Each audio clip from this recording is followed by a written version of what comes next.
Hey guys, welcome to episode 28 of the Pale Horse Podcast.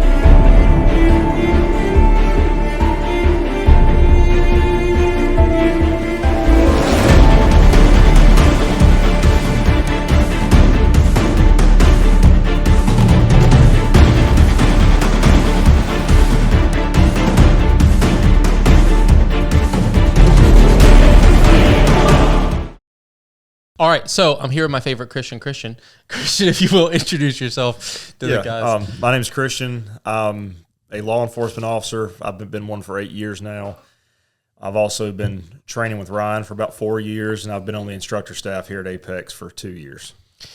Yeah, so 2025 has already been crazy. We took the holidays off, my birthday, Britt's birthdays, all the birthdays. And then, so I kind of want to jump in with like some top news stories, whether that's terror attacks and plane crashes, and then everything that the Orange Man's doing. Doge for the win, of course. And so 2025 recap, we've had, the terror attacks on the 1st in New Orleans. So you had car, driven through the crowd. You had the Special Forces team sergeant who killed himself at Trump Tower, which I firmly believe was a suicide to gain attention to the corruption of the DOD. A lot of conspiracies being drawn. Yeah, I think I'm right. And then you've had, of course, Doge with everything coming out there, the JFK documents being declassified. I saw where the Attorney General said today that Epstein's client list arrived on her desk today. So we'll see what comes of that. And then, man, just the war in Ukraine, everything Trump's doing internationally. So I want to kind of just hit through some talking points and talk about where I think we're going to go from here. Just keep in mind, we missed January podcast, so for me, preparedness strategies in January, and Christian might have something to add to this. I always, in January, I clean all my guns the month of January. I put fresh batteries in all my lights and optics. And we talked about this on the podcast last year in January, so if you missed it, go back and watch it. I confirmed 0 on every one of my guns to start the year off. So everything is cleaned, zeroed, and fresh batteries, especially in lights, carry pistols, etc., flashlights, anything like that stays on me, EDC stuff, they all get fresh batteries or recharged. And then February for me is always gear and blades. So I have like a theme of the month that keeps me kind of on track. And so every February I do a gear shakedown where I'll go ruck like a 3 mile in my gear. I did that before squad tactics that we taught together. Yep. And even still, it's so good for me because, it's one thing to go run or do like a squad tactics class in your kit, but then to go ruck, I'm OCD anyway, to go like ruck 3.5 miles in kit. I noticed like there was a little tab on the outside of my plate carrier on like a 308 mag pouch on the side, and it would rub me when I would run. Right. Well, over like a 10-minute, like you can deal with it. It's like, okay, you don't even notice it. Over 3.5 miles, that irritates the snot out of me. And so in squad tactics, you might be punched out on a rifle, you might have something in your hands, you might be doing something, but just to go ruck, it's really good for you to go do that kind of stuff because, man, that 308 mag pouch got moved and actually got moved to a better place. And so I do that. And then blades, I think a lot of us don't sharpen our knives enough. And so a dull blade is just like a dull flashlight. It's not good for anything. So in February, I always do a gear shakedown, and then I always do a whole blade maintenance on all my EDC blades, the blades that stay on my belts and carriers. They get cleaned, oiled, and sharpened. Anything you do like besides that differently in January, February? I know we usually stay on the pretty same schedule. Yeah, that covers most of it, and it's just because the beginning of the year is a good time to remember to do it. Yep. If you're someone who, which I am personally, also might be a good idea to rotate out some of that carry ammo that you've been carrying for a while. Phenomenal idea. Turn that into range ammo. Make sure it's functioning in your gun, which it should have done in the first place. But if you're a little tight, if you're on a budget, then that could be a good time to shoot some of that. Make sure it's functional in the firearm that you are carrying it in, just to be on the safe side. Even things like my tourniquet that I carry on my ankle every day. That's something that it sees wear. Sometimes it rains, so my pants might get wet, or if the other day in my job, we walked through a creek, and so from over the ankle up, I was submerged in water, so it's probably going to be a good time to swap that tourniquet out and turn that into a training tourniquet. Yep.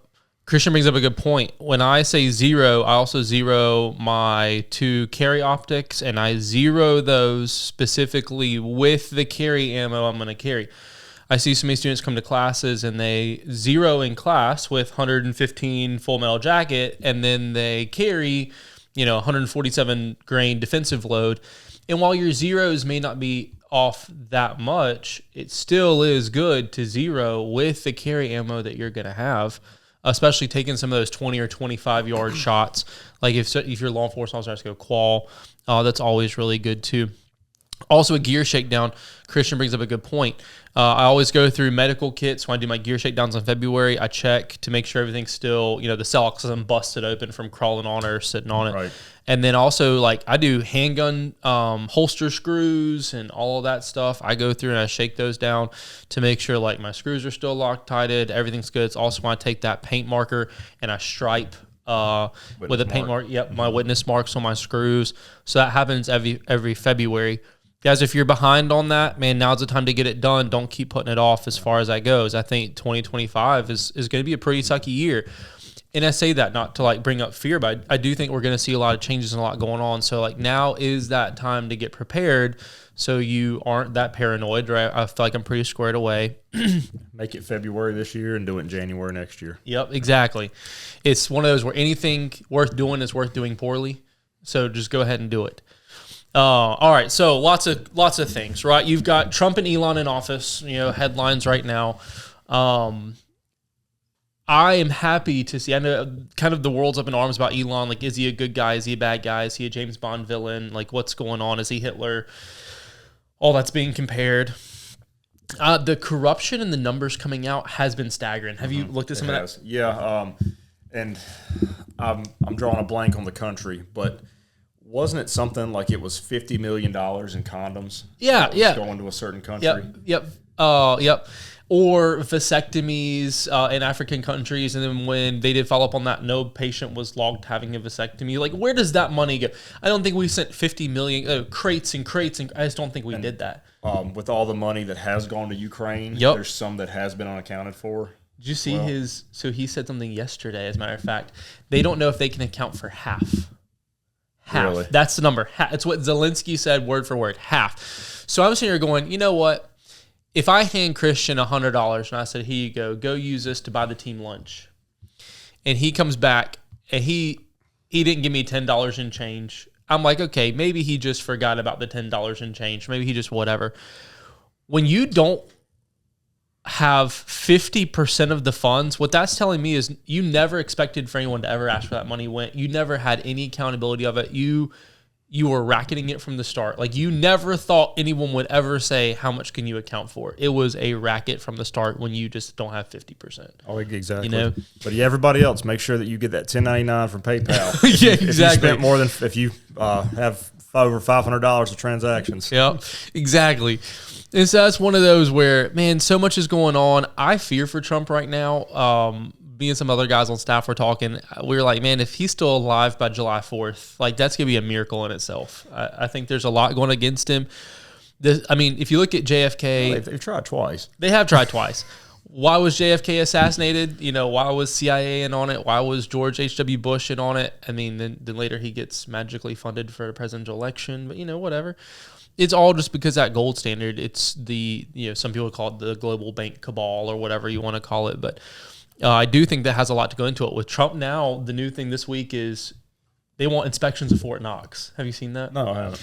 Yeah, so Elon has made some post on X, Twitter, whatever you call it, and said, I think we should go make sure the gold in Fort Knox is still there and accounted for. Probably not a bad idea. No. So one of the Republican senators came back and said, I've tried 13 times to get into Fort Knox. I keep getting denied. They say it's because it's a military installation. He said, I go to military installations all over the world as a senator. I talk and make sure funding. I talk funding. I go all over. I've never been denied at a military installation, but they won't let me there to do an audit check. And so Elon's posting that. So now Trump's made some comments about it this week too. And now article 2 days ago, it's Tuesday, said U.S. is now moving gold out of London banks. And I'm going, why are we doing that? You know, Fort Knox. Yeah, exactly. And so it's one of those where I'm going, man, I like that they're pushing the envelope, but they are pushing every envelope. They are.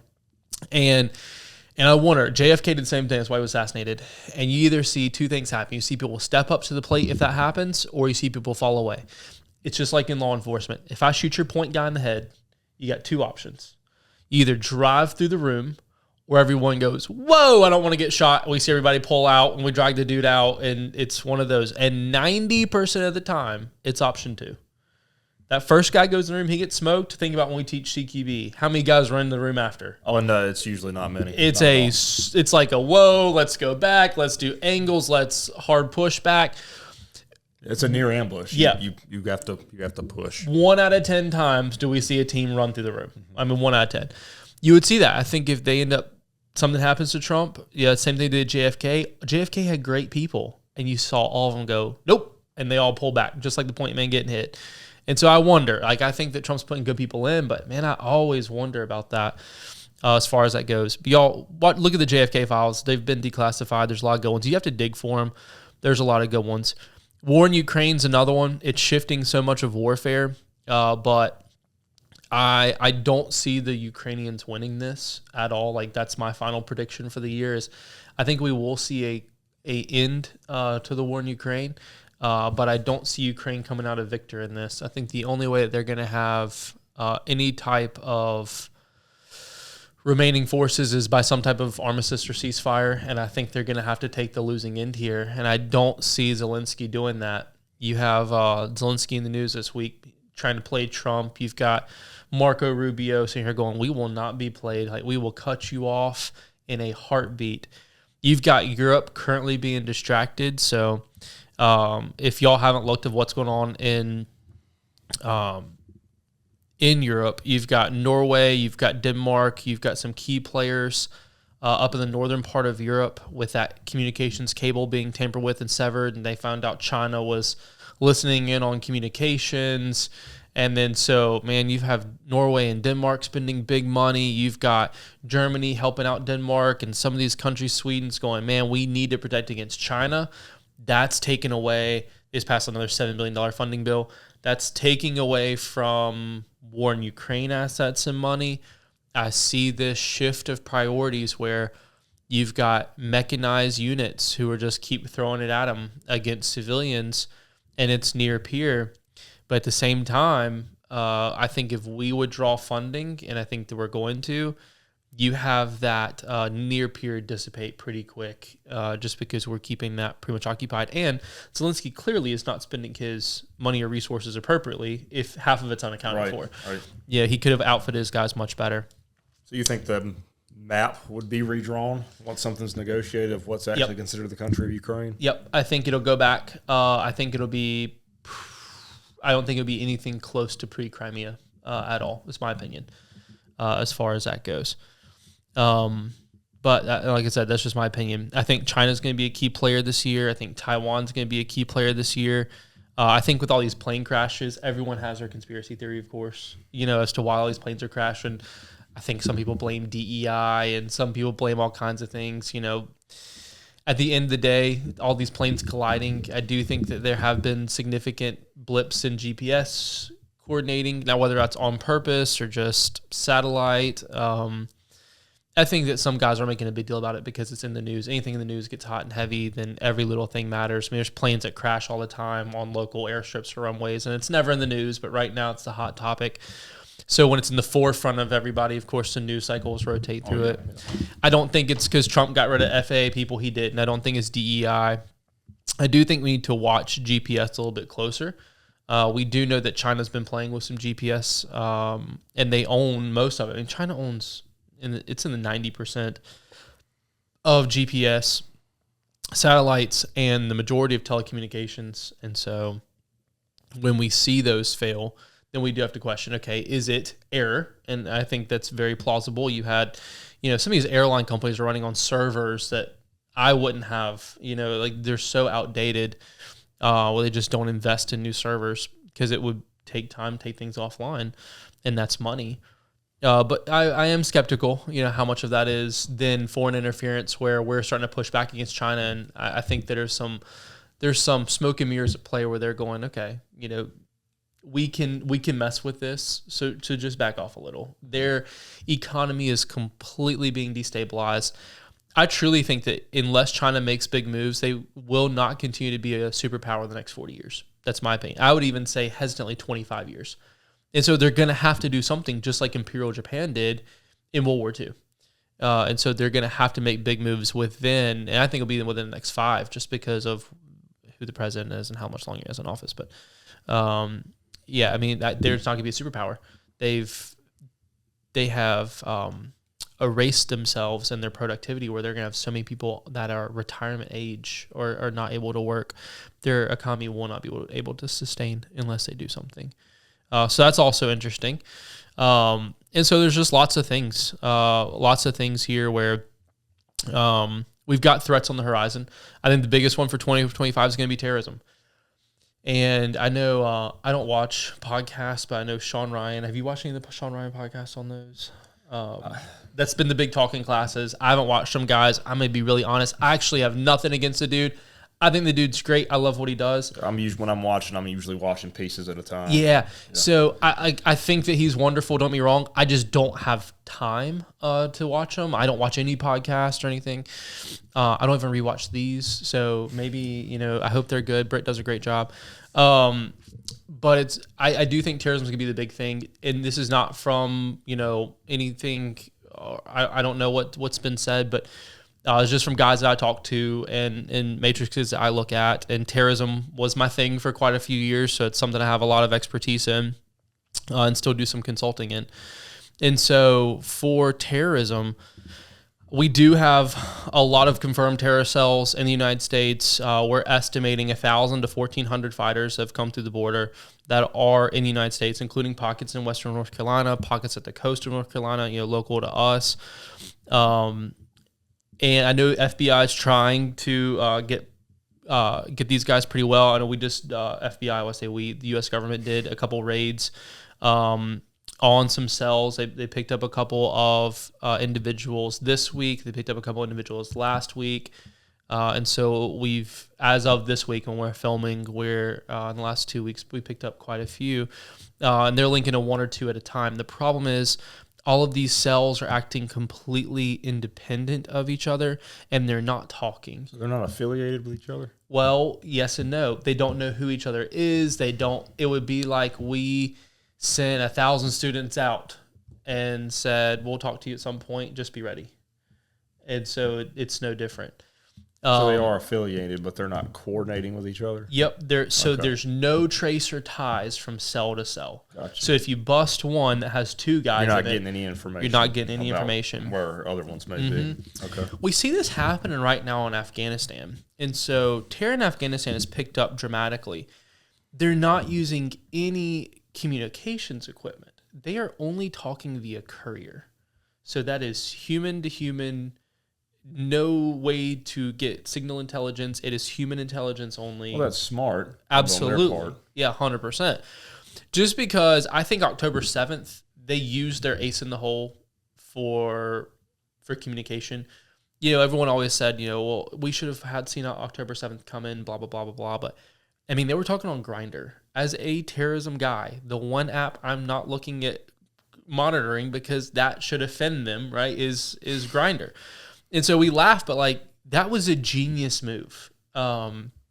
Just like Israel doing the beepers and the pagers and the cloning, all that, genius move. We've seen a lot of great counterintelligence coming out of this. The problem now is you have so much positive CI coming from this that these terror cells are not communicating with each other. And they're really communicating with one dude, but it's not the same dude. It's this one runs a few and this one runs. So they can't really be linked or traced via signals intelligence well. It's coming back to guys getting wrapped up on other charges, which y'all see that in law enforcement a lot. You might suspect a guy of narco trafficking, but all you can get him on is some traffic violations or and missing a court. We may have to do that in order, if there's a substantial threat or a substantial risk, we may have to go a different route and speed up the investigation to go ahead and get that person. Yeah, exactly. You get them on a gun charge instead of what you really want them for or something like that. And so what we're seeing is that now. So these FBI raids, we're seeing that. We saw a active shooter that a federal law enforcement officer shot this week. Within 20 seconds, he was off-duty federal law enforcement officer in Virginia, shot and killed a guy walking to, I think it was a Harris Teeter, it was a grocery store with AR, shot his first victim, and then within 20 seconds of the guy getting out of the car, he was already dead. Awesome. He probable terror ties, so you have things like that you're going to see more often. The question is, are they going to act at one given moment, or are they going to act in layers?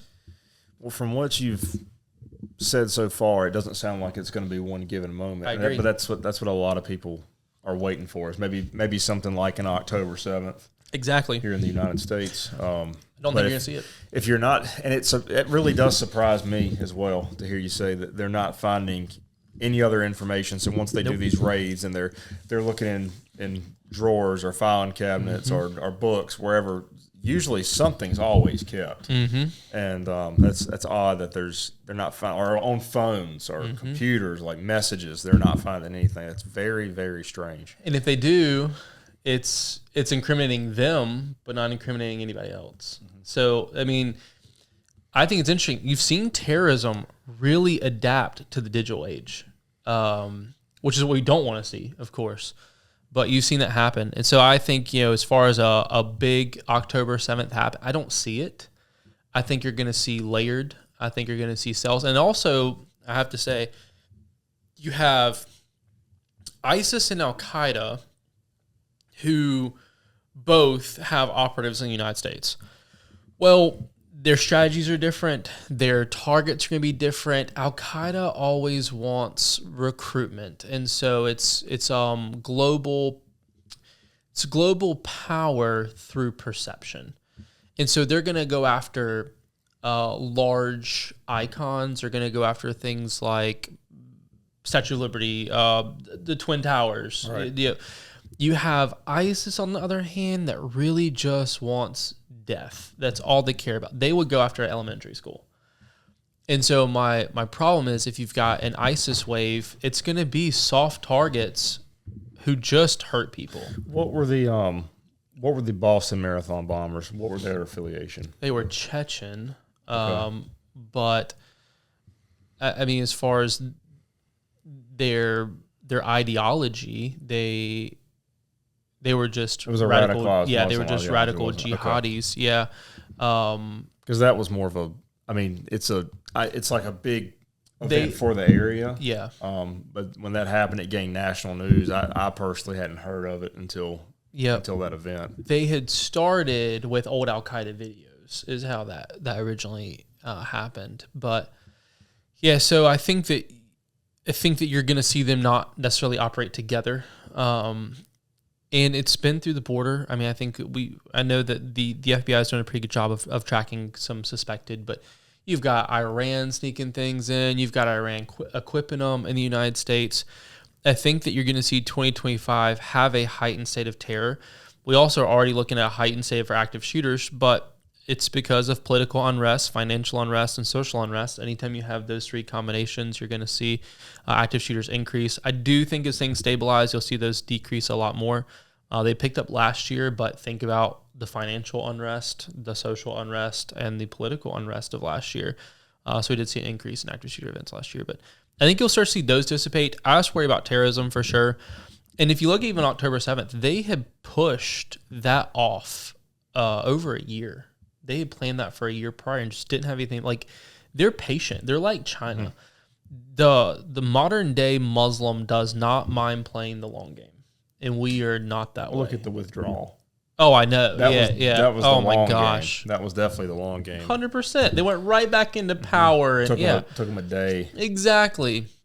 And so you're going to see the long game. It could be 2026. Actually, my predictions are November 25 through April of 26. That would be my prediction. Could be wrong. That's my prediction. Maybe October 25. I don't think it's going to be next week. So when I say that, guys, like, don't go ahead and start panicking. However, I would tell you, start to do your preparedness strategies now. Like, don't wait. Start now. You need to start staying alert, practicing good situational awareness. And I do think we are in a time of uncertainty. And so I would say don't be fearful. Don't be panicked.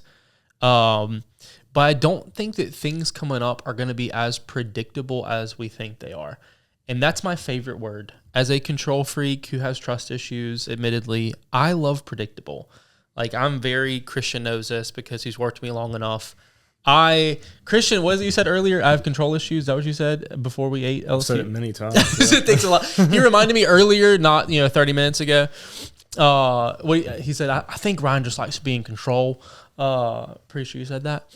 But I want things to be predictable. That's why I like making the mission plans. That's why I like I want things to be predictable. I want to control it. However, what I have learned is predictability is really not the way of Jesus or the Christian life. It's just not. God loves unpredictable. Jesus loves unpredictable. Our spiritual topics can be all about unpredictability. And so I do think that we are going to have to embrace uncertainty. I do think we're going to have to embrace a certain aspect of unpredictability where we are just going to have to be alert and ready for whatever that next thing is. I don't think that we're going to have the privilege of foresight right now where we know this is coming and then we see it coming. I think it's kind of like CQB, right? Something we always talk about is humans love that foresight. We will sacrifice an angle for visibility any day. And where it's, I want to see it coming. I want to see it coming. And next thing you know, you're like out in the middle of the hallway trying to peek over and get zapped in the face. You're like, oh no, I got shot, And it's because you're in the hallway trying to peek to see it coming. Like, and we always say, you don't need to see it coming. You start peeking. So, well, let me peek a little bit more. Oh, what? Let me try to see that too. And exactly. A lot of you is exposed. Exactly. But you really just define as far as uncertainty, and a lot of people are used to. Not a lot, but there are people who are used to going to a job, doing the same thing every day, taking their lunch at the same time. It's the exact opposite of what I'm used to in law enforcement. Because you never know what you're going to get dispatched to. You never know what you're going to have to go out to a call to. And for anybody, if and when these bad situations happen, if you're unfortunate enough to find yourself in one of them, you don't get to choose when it happens. Right. I always say that we don't get to choose the moment chooses us. So that's why you have to be ready all the time. Yep. And it's exactly right, where I don't think we're going to have it's the privilege of foresight. I don't think we're going to be able to see it coming, but I think we're going to see it first or be a little bit more prepared. It's one of the reasons I carry orange tourniquet at my door, right? So I can look at the guy. Most people don't know what a tourniquet looks like. Go get my orange, the orange thing out my door. So they don't have to know what a tourniquet looks like. They just know it's orange. That is being ready for a moment preemptively.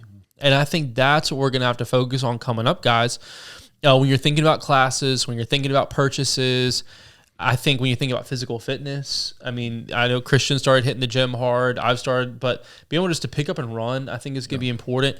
I was teaching a active shooter unarmed response class last weekend. Some of the guys were like, well, I carry, so I'm not really planning on being unarmed. I was like, okay. So a guy takes a rental van and drives it through a crowd in New Orleans, which is exactly what it wasn't a rental van, but takes a Ford F-150 and drives it through a crowd in New Orleans. What is your shot? There isn't one. Your foreground, background, and glass, that's not, and at the speed at which he's moving. Please don't try to shoot a driver in a rapidly moving vehicle in the middle of a crowd. Let's talk about that foreground, background later, but y'all should probably understand that not all of these situations involve, I pull out my pistol, I shoot the bad guy, I'm a hero. It's just not how that works. There's so much more mental processing and mental preparedness that goes into that. And sometimes it looks like you running, sometimes it looks like you hiding, sometimes it looks like you fighting. But I can tell you, it's 99% of the time, at least and Christian will tell you, and I'll tell you from doing ops, Christian will tell you from doing law enforcement, it's never the way that we planned or predicted. Mm-hmm. It never goes. I want predictable. I plan it in my head, and it never goes that way, ever. It's never right. We have been talking about that we've done some SWAT stuff here recently, and our team has been talking about that. And we know it, but we still talk about how we mission plan pretty good for our team when we go to hit a place. But it never goes exactly as planned. You know, you plan, okay, here's where our entry point's going to be. We get there, and there's 6 people standing outside. Right, exactly. Or, okay, well, this breach point doesn't work. Well, now we have to pick a secondary breach point. Yeah. You've always got to be able to adapt and take what you can get. You know, you had talked about the scenario with a van that's trying to go into a crowd of people, and you may not be able to stop that with a pistol. You can't necessarily stop an IED with a pistol. Yeah, 100%. Yeah, and not really terrorism related, but the guy who says that he's not ever planning on being unarmed. Yeah, you can't just shoot somebody because they shove you, right, or try to grab you, or you've got to have that articulation that they are a threat immediately to your life. Just because you carry a gun doesn't mean you don't have to know how to fight now. Yeah. It does go back. I was talking about that today with one of the guys on staff. Every shooting class we have, with the exception of I think one, is sold out for the next 4 months. I mean, there's maybe 3 or 4 spots left for the next 4 months. Self-defense tomorrow still has plenty of spots left. And I'm going, which one is far more likely, right? But it never goes as we plan. Right. So I say that I've been praying. Does God ever give you like a word for the year? Do you ever like do that? I can't say. So. Okay. Not for the year. No. Okay. And so sometimes he'll give me a word for the year. I think last year he did. I'm almost sure. Y'all have to go back and watch the first podcast of last year. But this year he gave me the word suddenly. And it's not one of those where it's like, it has good and bad context. I think that we need to be prepared for the suddenlies, both positive and negative. I do think there's going to be a lot of great things that come out of this year. I don't think this year is going to be all gloom and doom. In fact, I feel quite good about this year. Like, I'm in pretty good spirits. I think there's going to be a lot of really awesome suddenlies, like Epstein's list hitting the Attorney General's office. That's a great suddenly. And I do think there's going to be some bad suddenlies. And so it's going to be one of those where how we react or respond to that suddenly, and being prepared mentally, physically, spiritually for those suddenly moments. And we're going to talk about what preparation looks like. I told Christian earlier, so we're just going to talk about circumcision like the whole time, and his face turned as red as that cup about like it is now.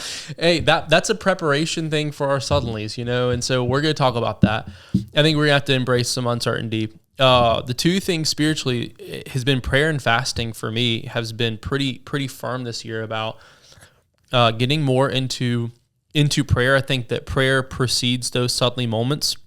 If you think about Acts 2:2, the formation of the church, you think about Acts is such a great book in the Bible for times we live in now. It kind of reminds me some similar parallels. So many times there's that suddenly moment. But those suddenly moments are people praying together, working together, waiting together. And I think that we are in a season even now in the country where we need to be praying together, waiting together, working together. I think this is that time, that preparation time that's going to proceed and come through with those suddenly moments.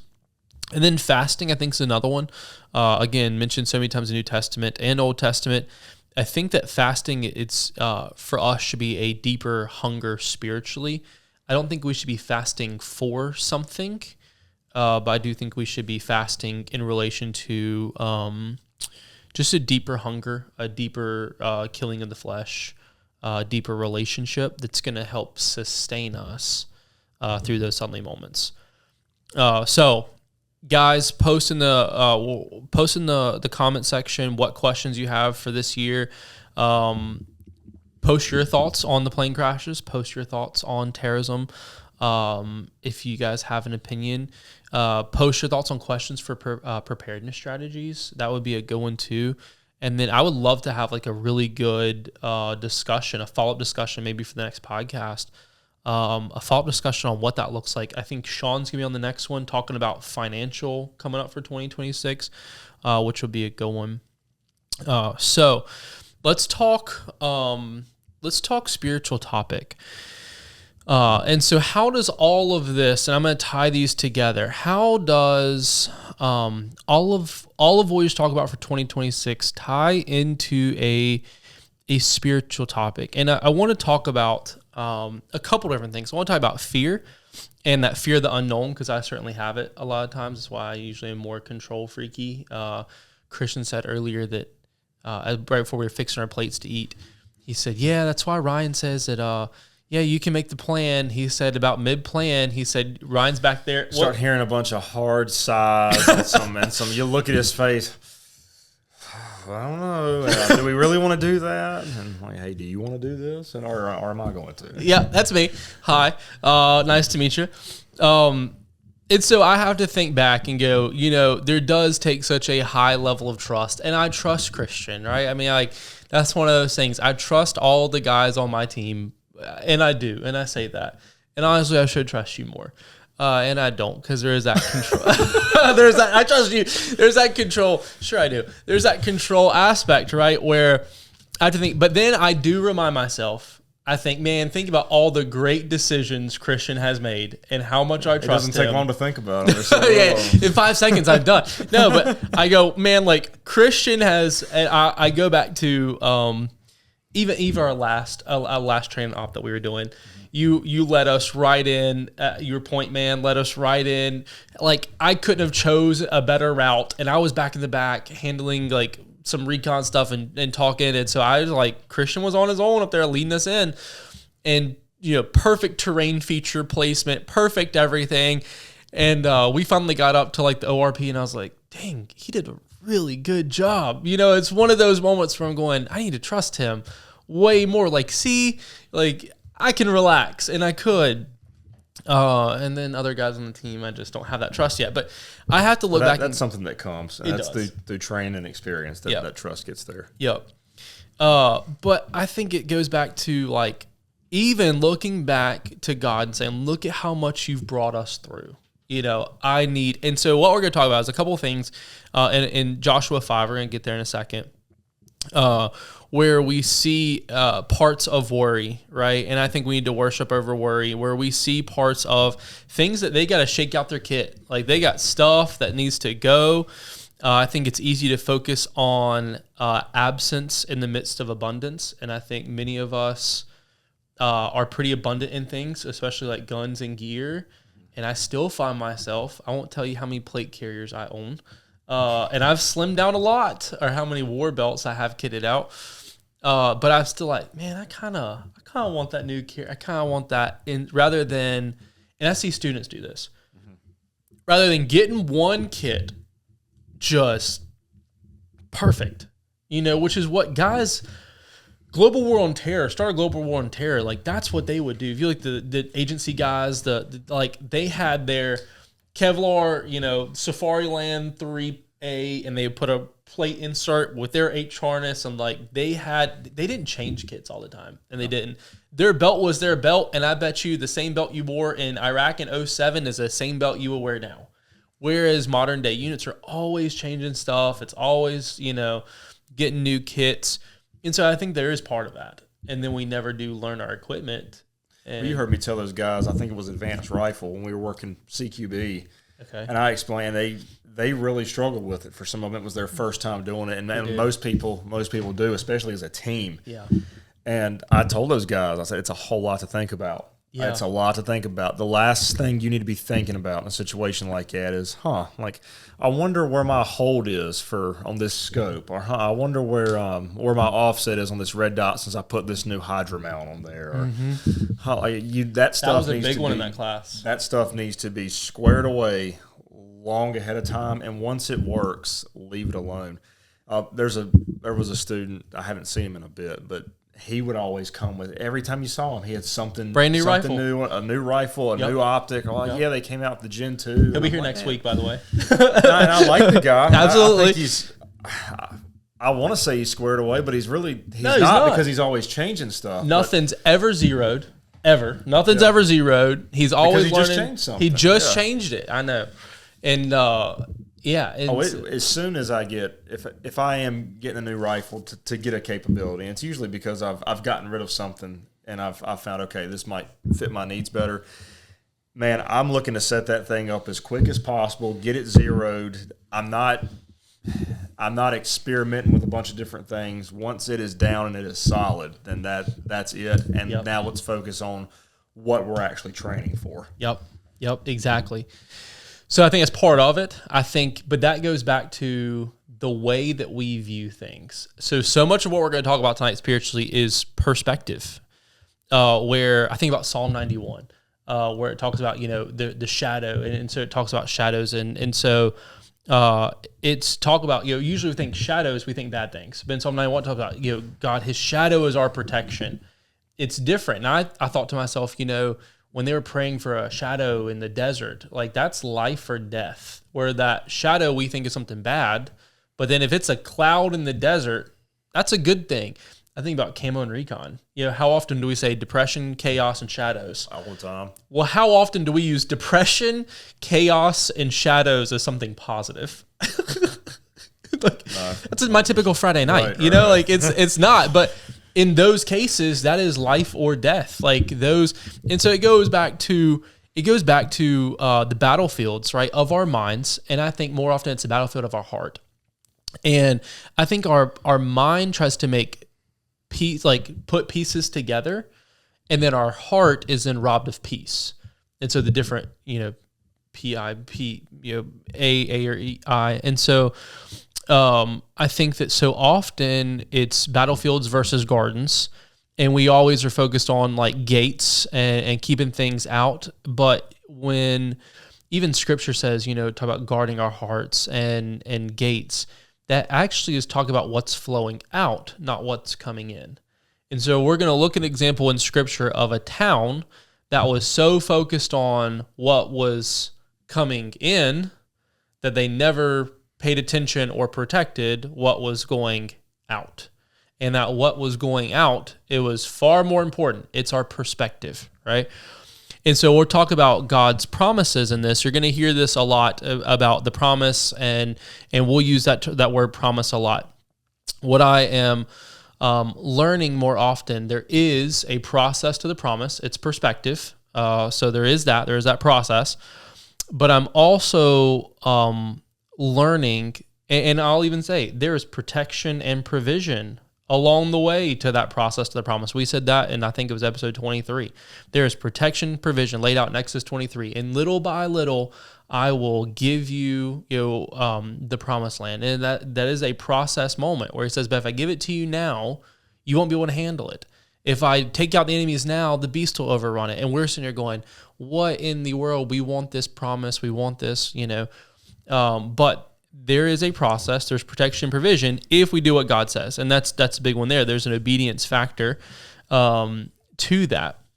What I'm also learning, so a little by little, there is a process. It's a perspective issue. As we do that, though, I think too often, for me, I'm learning 3 things in this season, and Christian can probably tell you. The promise is usually farther than I think it is away. It is usually harder than I think it is to achieve. And it is usually different than I've ever pictured in my mind, right? Yep. I mean, let's say you want to, be the number, you're already pretty high up on staff, like the number 3 guy, but let's say you want to be the number 2 guy at Apex, right? It's probably going to be, the way to do about that's probably going to be different. It's going to be harder. It's going to be Rob would harder. have to retire. Yeah, Rob would have to retire. All right, you want to be number 2 at the sheriff's office, right? Or whatever. A whole lot of people are going to have to retire. It's one of those where we all you want to change the entire TAC team. And to do that, it's going to require a culture change. It's probably going to be harder than you thought, farther away than you thought, and different than you thought. Right? Let's say I want to get married. It's probably going to be farther away than I thought, harder than I thought, and more. I thought, like, man, God's going to change me and transform me, and then he's going to bring me this gorgeous trophy wife spouse. That's truly what I would have said 2 years ago. Like, won't he do it? Yes, he will. He was one of those, like, but at the end of the day, there's so much more that has to change. And there's so many things. And I think that the greatest blessings in Scripture usually come after the greatest battles. And we're not picturing that. Let's go. I thought about this as I was saying that. Visual ranging. So if you guys, we talk about visual ranging. So how far away is something with my eyes, right? Terrain dictates how we see things. So if you guys have ever been on the 32nd floor of a hotel on the beach and you look out at a guy and you go, oh my gosh, I bet that guy is 200 miles away. You're looking out the dude. He's just a little speck out there on the beach. Mm-hmm. If you laze him, he's usually on like 700 yards because you're looking from something high up and you're looking far out. So terrain has changed my perspective. Versus, I mean, I've ever went for a run on the beach and you see your hotel in the distance and you're like, I'm not that far away. Right. I got another, 4 minutes on a jog. It's a couple miles. 40 minutes later, you're heavy breathing, collapsing, you're complaining that your blood sugar's low, and you still aren't any closer. Because if you're looking uphill at something, it appears so much closer than it is. Too many of us, when I say us, I mean me, are in a valley moment or a valley season of working through stuff, and we see this mountaintop, we see this promise, and we're going, there it is, I'm so close. But the terrain has changed my perspective, right? No different than, and Chris will tell you, long range 2, for instance, it's a flat field, and everything looks so much closer, you're right, versus rolling terrain, everything looks so much farther. So, like at our house, targets are in the field, and it's like super rolly terrain. You've got 100-foot in elevation change or something. It's pretty significant. And guys are like, man, that target's, 800 yards away. It's really like 300 because it's all up and down hills, valleys. But then you get on a plane and you look out and you're like, that target is like 300 yards away, and you laze him and he's a mile off. And you're like, oof. Long range 3, for instance, one of those where it's just a flat field. It's 800 by 1,300 yards of flat bottoms. And I wonder if it's because when you have features that are in between something like the targets you're looking at is, well, if those features are in between it, that's a feature that I don't have to cross. That makes it seem like it's farther away. And so it's how our perspective is. It's a perspective issue. And so what I'm learning in all this is that promise, right, it is a lot harder, a lot farther, and a lot different, right? And so, and that could be a good thing or bad. It's always a good thing if God's in it, right? It's better for us, but it's not what we think. And I think too often, going back to Psalm 91, I think when the devil was tempting Jesus in the wilderness, I think his quote was originally back to Psalm 91. He alludes to Psalm 91 when he says, well, make bread. If you're the Son of God, then, turn this into bread. And Jesus came back and said, man shall not live by, bread alone, but by every word that comes out of God. I think that there's a deeper meaning there. We see it as like Jesus just says, don't tempt God. What I actually think that devil is trying to do is make Jesus make his own miracle happen. I think he's trying to make Jesus manipulate a miracle into happening, giving him that promise, giving him that provision, that protection. And so I think that as long as we abide, as long as we are in God's will, I think there is protection, provision along that process. But I think too often we try to manipulate it. We want it now. And I think that's what the devil is actually doing to Jesus. We create in our own image what that promise is going to look like. That's why I think so many people are disheartened with why bad things happen to good people. Bad things are going to happen with or without your faith. If you believe in God, bad things are going to happen. And if you don't believe in God, bad things are going to happen. And so that harvest is not a result of your lack of faith, which is why I see some people have. It's the harvest of a bad seed that's been planted when Adam rebelled and the world fell. Like, that's what that is. And so I think that too often we don't see God accomplishing something that we think, but we've made what our version of the promise is going to be. It could be like, for me, back a year ago it was, he's going to bring this person back in my life, right, and I'm going to marry this person, and or it was something, but maybe that was not God's version of a promise. Like, I bet it was a happy, fulfilled, godly marriage, but that was probably a little bit, or maybe it is that person, maybe it's not. Who knows? I don't know. But it's one of those where it's probably going to be a little bit harder, probably going to be a little bit farther, and probably going to be a little bit different than I imagined. No different than hitting that single wide trailer. You're like, man, we got a warrant on a single wide trailer. It's going to be super easy. And next thing you know, everybody pulls up, and one dude buns out the back. 3 guys come out on the porch, and then you got one guy barricades himself. You're like, great. Yeah, and the front door won't pop. It's like phenomenal. And so it's all of those things where you're like, what the heck just happened? Like it's a lot harder, a lot farther, and a lot different. And we have to be okay with those suddenly moments. You know, you have no choice. Exactly. And so we're going to look at something right there. I think the other day, I'm going to start by saying a couple of things. Number one, he keeps his promises, right? I think that in order to see that, we have to be facing the right direction. If we are not facing east and we're facing west, we're not sure if the sun is rising or not, right? But if in order to see the sunrise, imagine if you're in California and you're looking out on the beach trying to watch the sunrise, because that's on the west, right? You couldn't watch the sunrise on a beach in California, but you could watch a sunset. That's true. And so I think in order to see what we're probably looking for here, we have to be oriented the right direction. So we'll talk about alignment and assignment. Alignment is right direction. If it's sunrise or sunset, that could be assignment, right? And that's going to be determining how we look at that. No different on the East Coast. And so for us, that process to the promise is going to happen. He keeps his promises. It takes alignment. It takes assignment. We wait with purpose and hope and joy and confidence, and that's what we're going to look for. Also, I'm going to say here, because Rod and I were talking earlier on the phone, and he brought up a good point. He said part of that, though, is he said people might hear that and get so works-based, and he said there's such a difference between law and grace. It's something we were talking about in Bible study. If we all of a sudden try to do everything to make it happen, then that's alignment and assignment for sake of the law, right? And it turns legalistic, right?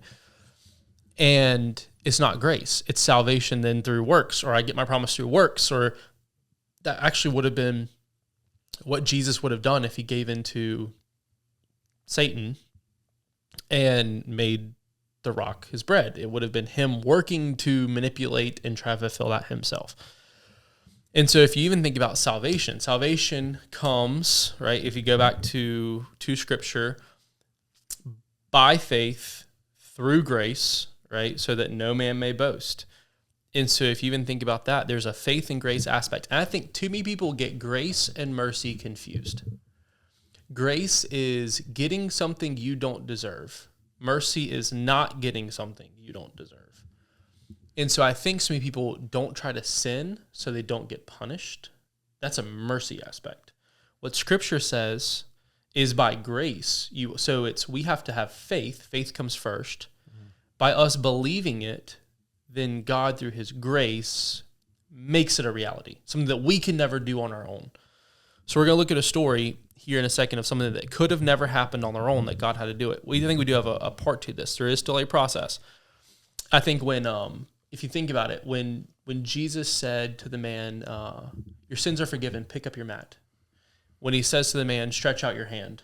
When he says to the 10 lepers, go and show yourself clean. That to me would have seemed like a really cruel joke. Like, I can't stand it, you tell me to pick up my mat. I can't stretch out my hand, but you tell me to stretch out my hand. I'm clearly not clean, but you tell me to go show myself clean. Those are examples where that almost sounds like a command. But it's not, because they couldn't have, like, grace. That was a faith issue. That was not a conditional command. It wasn't a if then, right? They were already clean. The guy was already healed. There was already these things that happened when Jesus said, your sins are forgiven, pick up your mat. He had already done it. So it wasn't a if then moment right there. That was not a conditional command. That was a character development moment and a covenant moment. And so too often we're used to transactional law versus transformative grace. And so that's something I want to hit on before we get into our story. We're going to read this and go, yeah, but see, it's like if, then. And that is true. There's a process to the promise, but it is for transformational grace, not just transformative laws, that this happens. It also goes back to the ultimate question of what is easy versus what is necessary. We usually go easy route versus necessary route. When you led us through those terrain features on that good op, that was actually probably the most physically challenging route that we could have gone. It was definitely not the physically easiest, but it was what was necessary to do a good job. And so that's easy versus necessary, right? That's also a perspective issue of seeing versus hearing. These people heard from God. They didn't see it happen. And that's a big one too, where we have to behold something. We have to see it with our heart and not our eyes. I think too often everything coming in 2026, We'll get there eventually. Exactly. Is going to be as weird as it sounds, a hearing through our heart, not a seeing with our eyes. I think we need to be praying for extra wisdom and discernment right now in this, and not just panic and doing whatever we think. The newest kit, we see it, we buy it.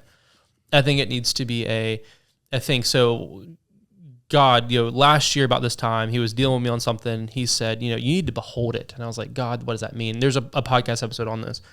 He said, I need you to see it with your heart. I need you to see those scars as a canvas to paint something beautiful. Let's talk about something specific. And I thought, well, we're going to talk in a second about some scars. Christian's favorite thing, it's foreskin scars. So I told Christian, I said, we're going to talk about circumcision and stuff. And he was real embarrassed. And so I gave him a hard time. And so Good pun. It wasn't a hard time. Gave him a hard time. We're going to talk about those scars and how it can be something that God uses and is necessary. Okay, so we're going to get into this. We're going to get into Joshua 5 in the book, Joshua 5. So let's set the stage here. In Joshua 4, if we go back in Joshua 3, Israel, so Moses is led around the promised land. Let's hit it even back in Exodus, they're wandering around the wilderness. Finally, Moses dies at the end of the wilderness season. They finally come back into assignment and alignment, and God has brought them over the Jordan and has moved this whole entire army. If you look at Joshua 3 coming into this, so Joshua takes over command of Moses, and God brings them over the Jordan finally into the promised land. Okay, so all in Exodus, it was a process to the promise. It was manna. It was all of these things that we'll go through and talk about and discuss just super quickly. But we'll talk about alignment and assignment and how this plays, and also why this all plays into what we're talking about. So let's just read through 5. It's a real short chapter.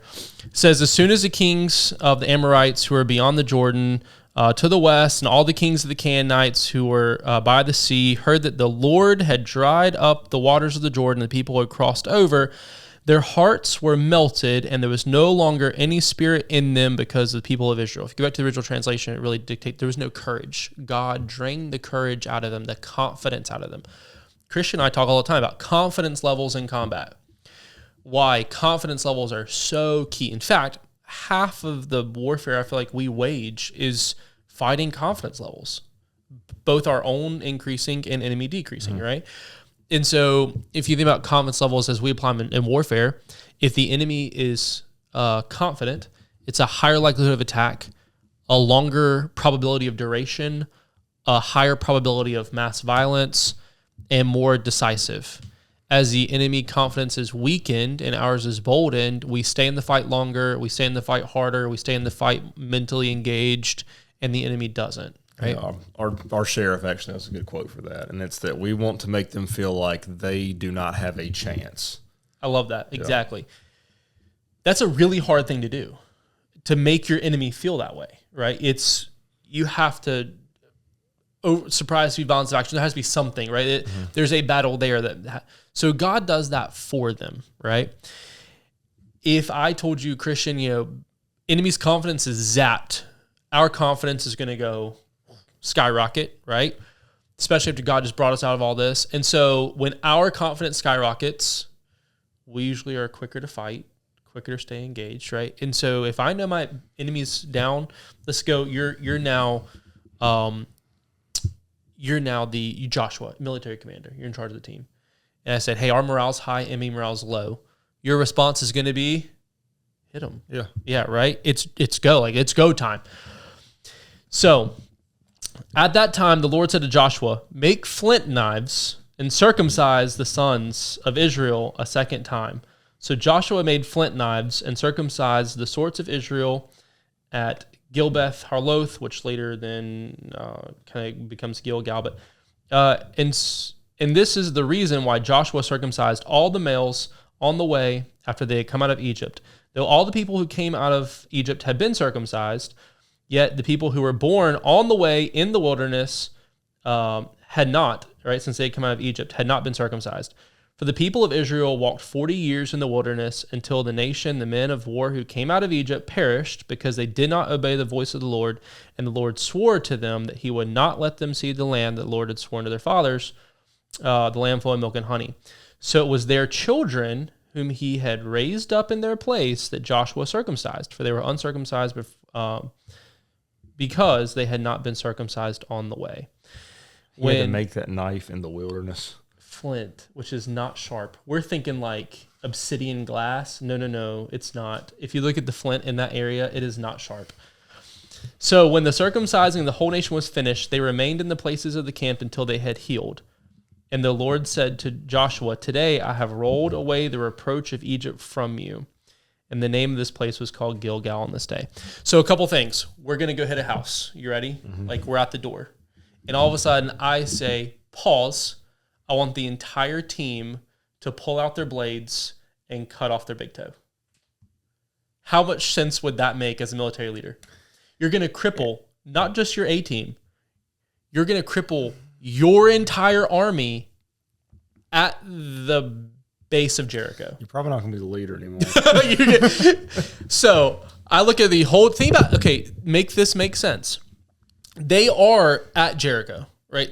If you look at 6 is Jericho. Like, we're in chapter 5. It actually says they're at the Gilgal's right outside of Jericho. So we're outside of Jericho. Enemy confidence is low. Our confidence is high. We're like, yes, we're going to go raid the city. And God says, actually, I want you to cut your dicks. The whole army, right? Not like a few, not the leadership, everyone. When they say that they marched around Jericho, buddies, they limped around Jericho. Like, they were still a little chafed, I bet. And so my confidence might drop a little bit. My confidence is for sure going to drop. And if I have my promise, like, that's the promised land. We see it. We're actually in it. Technically, they're in it. They have stepped into the promised land. They just have to take it. I mean, to me, that's like, it's go time. And all of a sudden, God says, pause, cut your tips. And I'm like, the whole army? Like, I need guards. I need some dudes that can fight. Because what if the people from Jericho come to us? Like, but they didn't, because there is protection and provision along the process to the promise. But that goes back to, that promise is going to be a little harder, a little farther, and a little more different and difficult than you thought. It's definitely different. I would not sit there about to hit a house and be like, it's got to go, right? But what? So we laugh, I've been right? Thinking about this for a while, and I just need to do it. So, well, I told Christian we're going to talk a lot about circumcision, and he was like, this is not what he imagined, but it's going to be a little harder and a little, yeah, it's different. But that goes back to, what does circumcision represent? I mean, it represents the cutting away of flesh, right? So before they can get this promise in Exodus, right, just before, it was before they get this promise in Exodus, it was, I have to prepare you.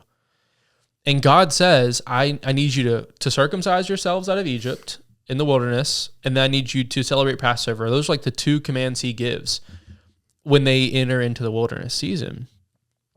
They hadn't done this the whole time. So what God's saying is, the whole time you were wandering around the desert, you weren't doing what I told you to. There is stuff still in you that you have to cut away. How many of us are ready, are waiting, I will say, waiting for that promise without working for that promise? Mm-hmm. Cutting away the parts that we still know. Like, a buddy told me, he said, man, I've been, really want a wife. He's a single guy, about 25. He said, I really want a wife. And I said, well, okay, well, what's some things that God's word? He's like, well, he keeps telling me to give up porn. And I was like, yeah, that's probably a real good idea.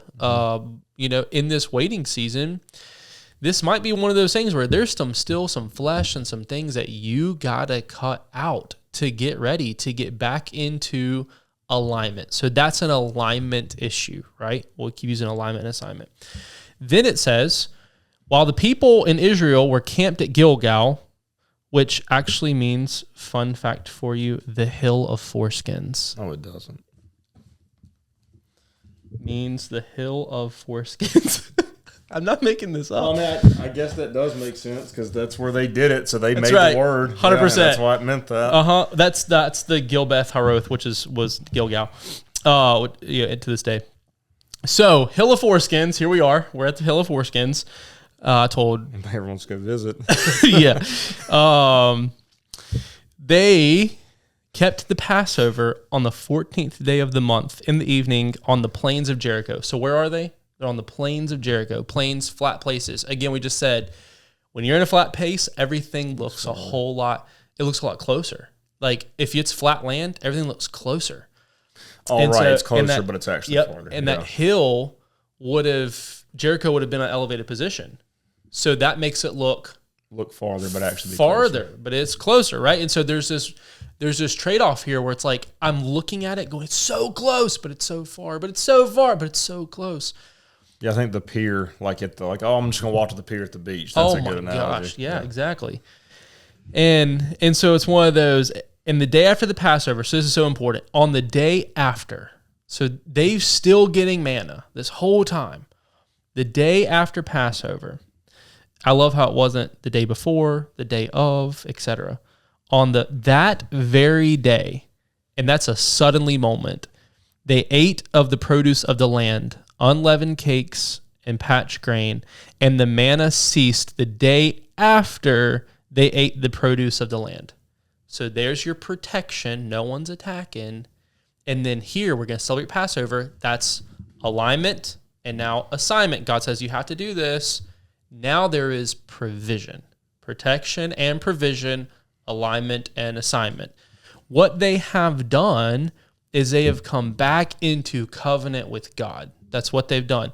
So God brings them into the promise and says, but wait, pause, cut the tips, now party. Right? It's one of those like foreskin and festival it up. Okay. Like and so, it's so different and it's probably harder. Flint knives, that'd be harder. And Jericho seems way farther and it feels like they're jumping through hoops and it's transactional, right? But it's actually transformative. God can't give you something if you're not in covenant, right? That he's trying to bless and give you. I do believe that God loves you too much to give you something you're not ready to steward. I do think he doesn't. If that's his promise, he doesn't want you to mess that up. And so they then ate the manna. This is why it's so important. Like the manna stops the day after.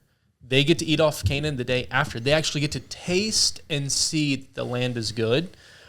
Once they have tasted and see that the Lord is good. What was the purpose of celebrating Passover? It was to remind them of all the things that God had brought them through and prepared their faith for what was coming. It's like looking back when Christian goes to take point next time, and I look back and go, remember that one time I really had so much faith in him, and I know like he can do this. It's strengthening my faith to be able to trust Christian for whatever Christian's about to lead us into, right? That's kind of it. Does that make sense? And so then we'll finish up 5. When Joshua was by Jericho, he lifted up his eyes and he looked, and behold, again, there's that key word that's see it with your heart, not your eyes kind of thing. A man was standing before him with a drawn sword in his hand. And Joshua went up to him and said, are you for us or are you our adversary? Okay, so Christian, first of all, are you going to approach a man with a gun in his hand? Or are you going to stay back and give commands? I'm probably going to find a place of cover and give commands. Joshua walks up and he's like, hey man, flash, thunder, what you got? Like blue, like talk to me. And as we all would, right? All of us. And he said, no. So again, okay, let's role play. I walk up and I say blue, and Christian says, no. What are you going to do? Or roles reversed? As soon as that gun starts to get leveled off. Christian's smoking it. And so it's no. But I'm the commander of the army of the Lord. Now I have come. So when does the commander of the army of the Lord come? After they have went into alignment and assignment. Now they are allies, right? And God even says a little bit, I will be the adversary to your adversaries, right? And it's one of those like, I want God to bring the adversity to my adversaries. So if you think about this, the people of Canaan are so focused on not letting what's out there in that they're not thinking about what is right leaving. It's who planted all of those crops, right? The Canaanite. The Israelites are getting that provision that they never had to work for. That's a blessing after a battle. The battle was sitting on the plains of Jericho going, all right, now we got to feast instead of fight, right? And trust God for this. Like, this makes no sense to me. It's not how I pictured it. Right. I want to go now. It's so much farther away. And then God's like, these people planted all these seeds for you. Like, this is land you didn't till. This is crops you didn't grow. Feast and enjoy. Like, taste and see that I am good, and taste and see that the land I'm going to give you is good. And so it's one of those where then it says, so this is, scholars say, is it Michael the archangel, etc. I do firmly believe 100% this is Jesus that he's talking to. And he says, was it a Christophany? I think that's what they call it. And Joshua fell on his face at the earth and worshipped and said to him, what does my Lord say to his servant? It's not about Joshua sees. It's all about what Joshua hears. All of this, if I would think about my battlefield perspective, cutting the tips off is not in how I envision this plan to go. But if I hear God say it, suddenly I have to do it. As we are healing up and we're limping towards the walls, and God says, actually stop right here on the plains where I'm open and exposed and vulnerable. There's no cover. And now I have to feast. Like, that makes no sense to me, like, at all. We're already like trying to heal, and now we got to sit here. That makes no sense to me. I have to hear that. I have to discern that, and I have to say, okay, I'm going to trust you. I'm going to see with my heart. I'm going to turn this battlefield into a garden. And then lastly, and so, again, what does your Lord say to the servant? And the commander of the Lord's army said to Joshua, take off your sandal from your feet and place it where you are standing, for it is holy. And Joshua did so. Again, it's not what I'm thinking. I'm thinking he's going to give me like this super cool nuclear bomb, or like an army of angels is going to rush in, kind of like the ghost from Lord of the Rings #3. Mm-hmm. Have you seen that? It's been Return of the King. All the green ghosts storm off the ships and take all over all of Gondor, like at the end of the battle. I'm imagining that's how it's going to work. And then he says, take off your shoe. Here's why it's so important. At that time, taking a shoe or giving a shoe was actually how the court saw you buying back land that had been foreclosed on. If you were going to pay it off and stuff, in order to have that transaction, in order to buy it back, symbolically, it would cost way more than a shoe.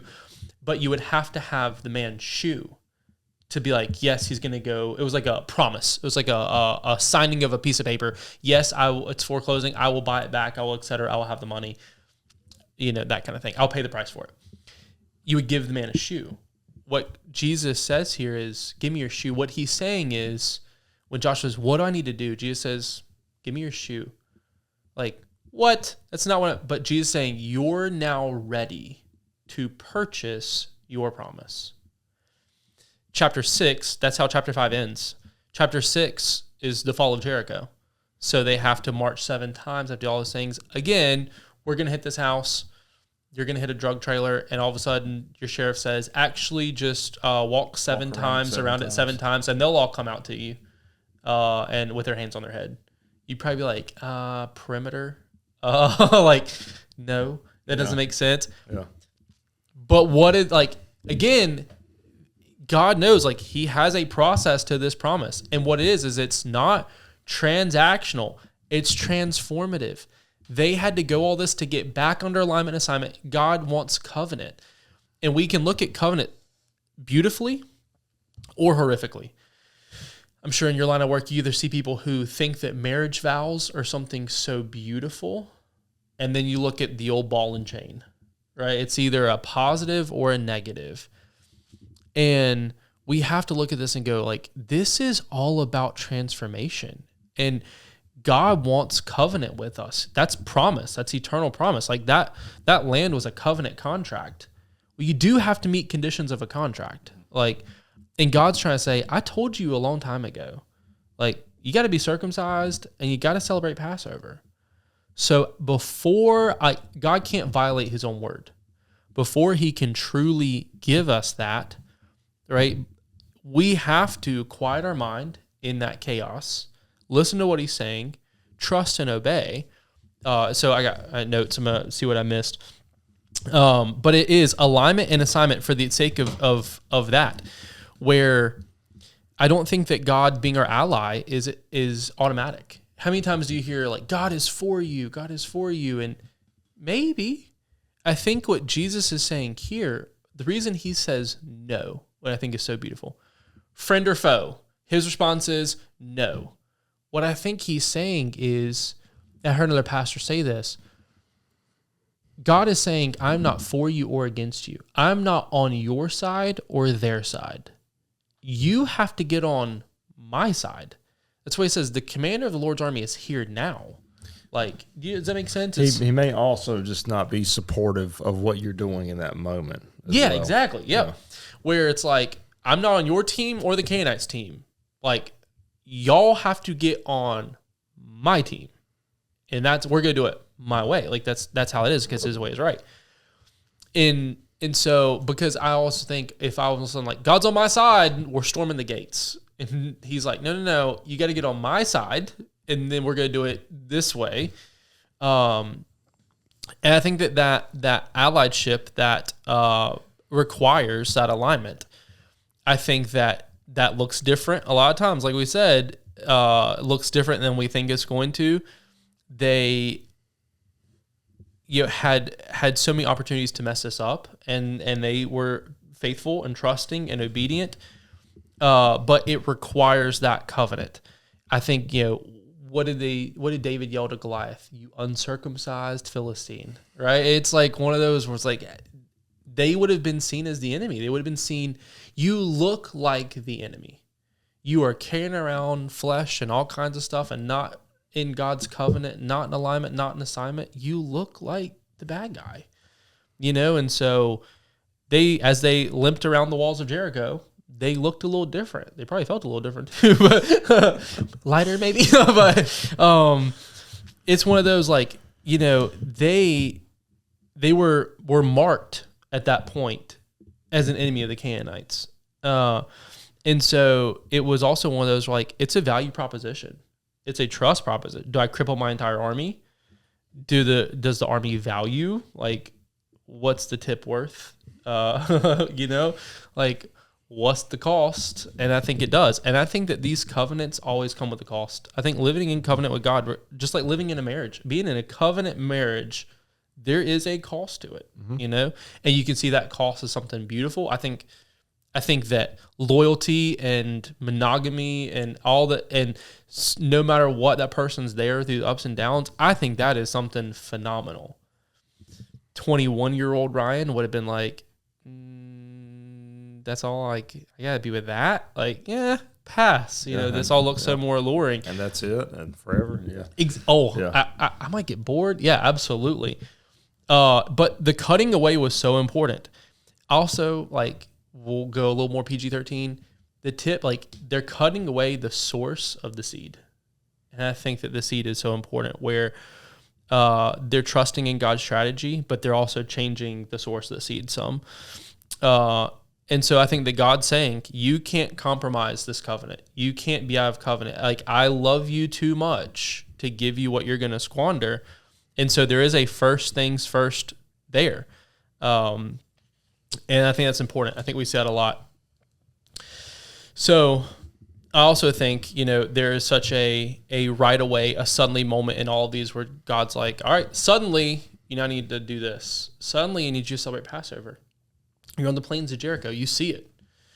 And so, like, they ate the crops from Canaan. They could not manipulate their own miracle. And then it's going to cost something greater. So then it's going to be in chapter 6. You got to walk around 7 times. You have to do it this exact, specific, perfect way. You can't talk. if I'm running ops or training or anything, Christian will tell you, I never shut up. I'm so big on communication. And then like communication is key to any fighting army or team. And then in chapter 6, it's like, can't speak.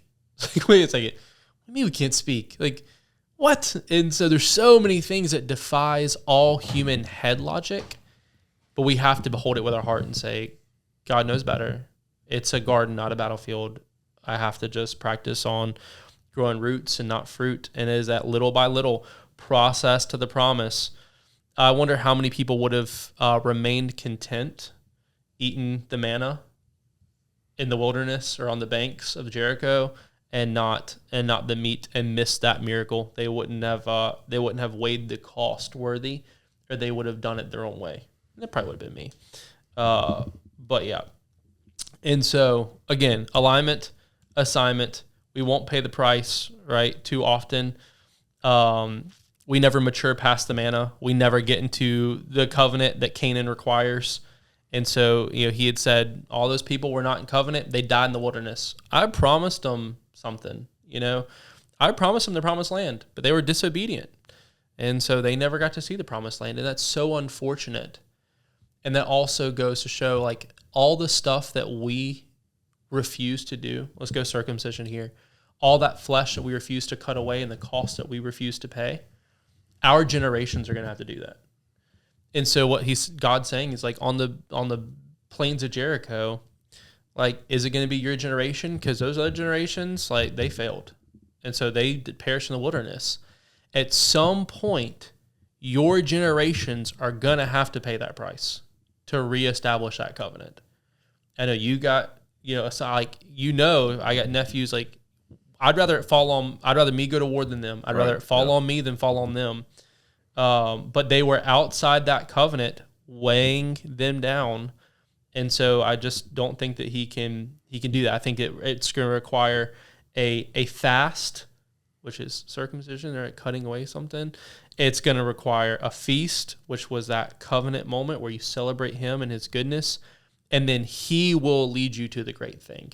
Canaan in Jericho was actually just a good thing. God being with them in protection, provision, and his presence, that transformative process to get them back into alignment, assignment, covenant, that was the greatest thing. And I think that we miss that too often.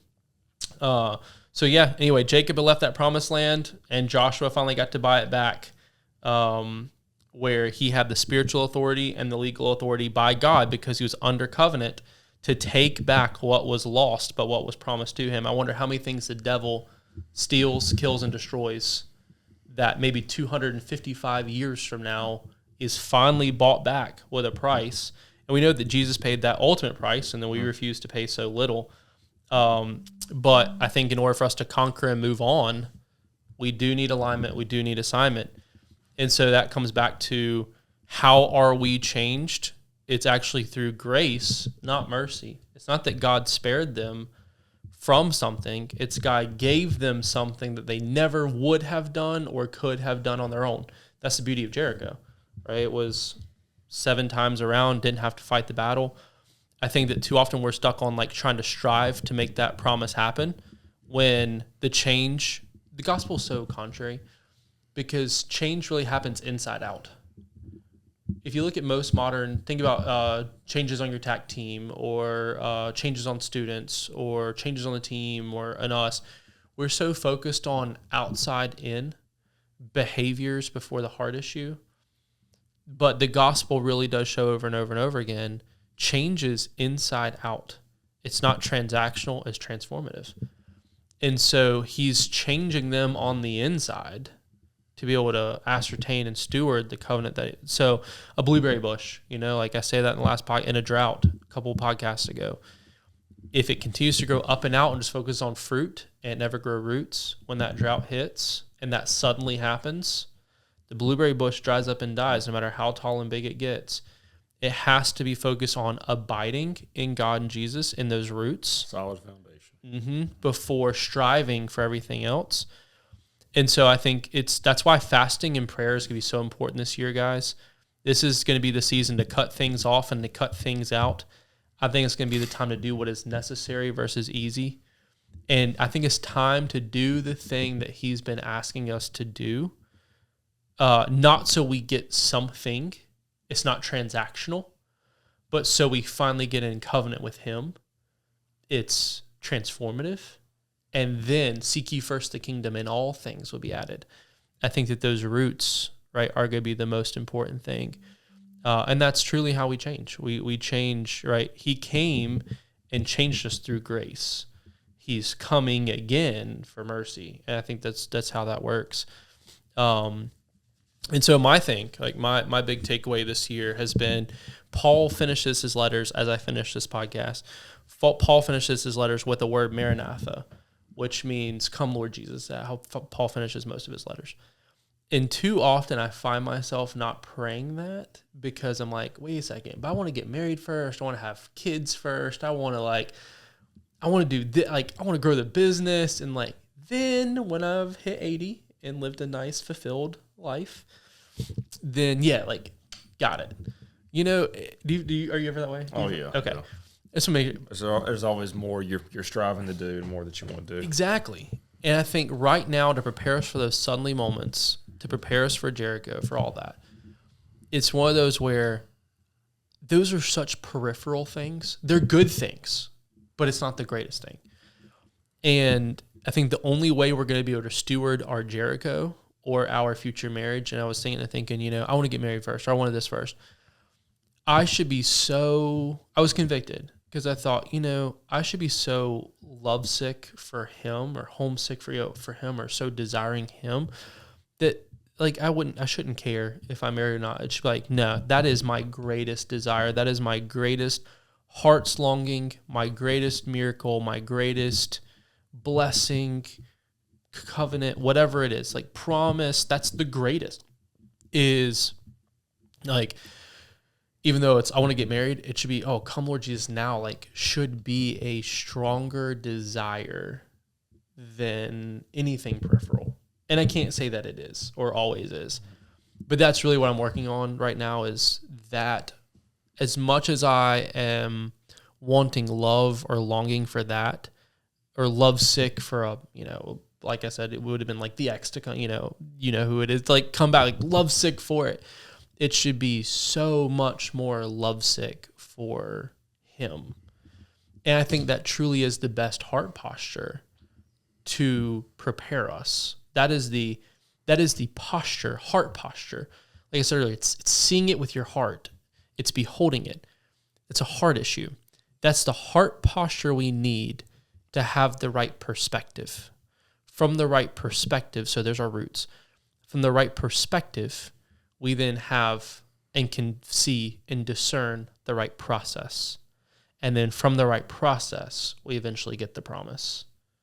But it's probably going to be harder, farther, and different, because it's so much harder and farther and different to change that initial root.